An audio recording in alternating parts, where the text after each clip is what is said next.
По поручению министра внутренних дел Вальтера Будба сотрудники милиции проводят усиленные рейдовые мероприятия с целью выявления правонарушений на дорогах страны. Профмероприятие «Безопасный город», прошедшее в столице 18 апреля, началось с развода личного состава, определения мест дислокации, постановки задач. За ходом построения следил заместитель министра Беслан Чкаду, возглавляющий рейдовые мероприятия. Полковник Чкаду акцентировал внимание сотрудников на выявлении водителей, управляющих автомобильными средствами в состоянии алкогольного и наркотического опьянения ввиду особой социальной опасности данного административного правонарушения.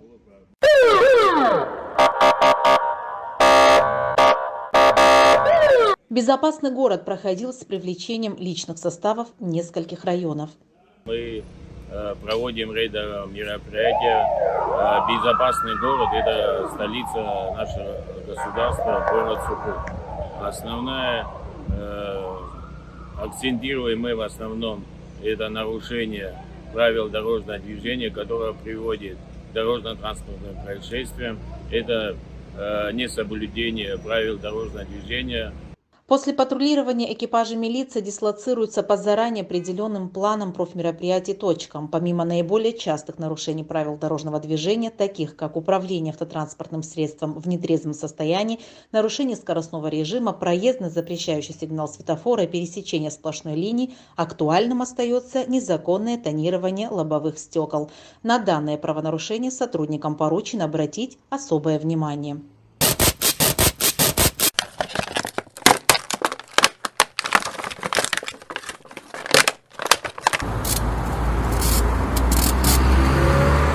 Наряду с сотрудниками госавтоинспекции на рейдах несут службу личные составы оперативных подразделений и СОБРа. Эта мера необходима, так как в ходе рейдов сотрудники милиции сталкиваются с разными нарушителями, в том числе оказывающими злостное неподчинение представителям закона и представляющими общественную угрозу. За прошедшее 18 апреля профмероприятие выявлено 4 водителя, управлявших автомобилями в нетрезвом состоянии. По итогам рейдового мероприятия, которое было проведено в городе Сухум, безопасный город, всеми сотрудниками, которые участвовали в этом мероприятии, было выявлено 61 нарушение. Из них 4 это водители в нетрезвом состоянии и 57 снятые тонировки. В основном акцентировали на это на лобовое стекло без разрешения, которое в принципе у нас не разрешается. Помимо законодательства и правила дорожного движения, оно написано, что лобовое стекло не должно быть затонировано.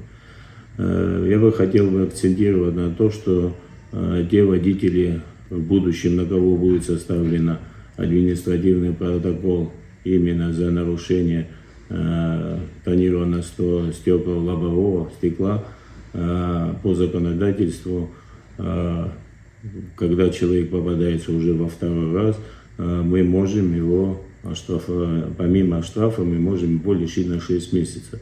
Рейдовые мероприятия по поручению руководства МВД продолжатся далее. Подобные меры, напоминают правоохранители, направлены на минимизацию нарушений ПДД и обеспечение максимально безопасных условий для всех участников дорожного движения.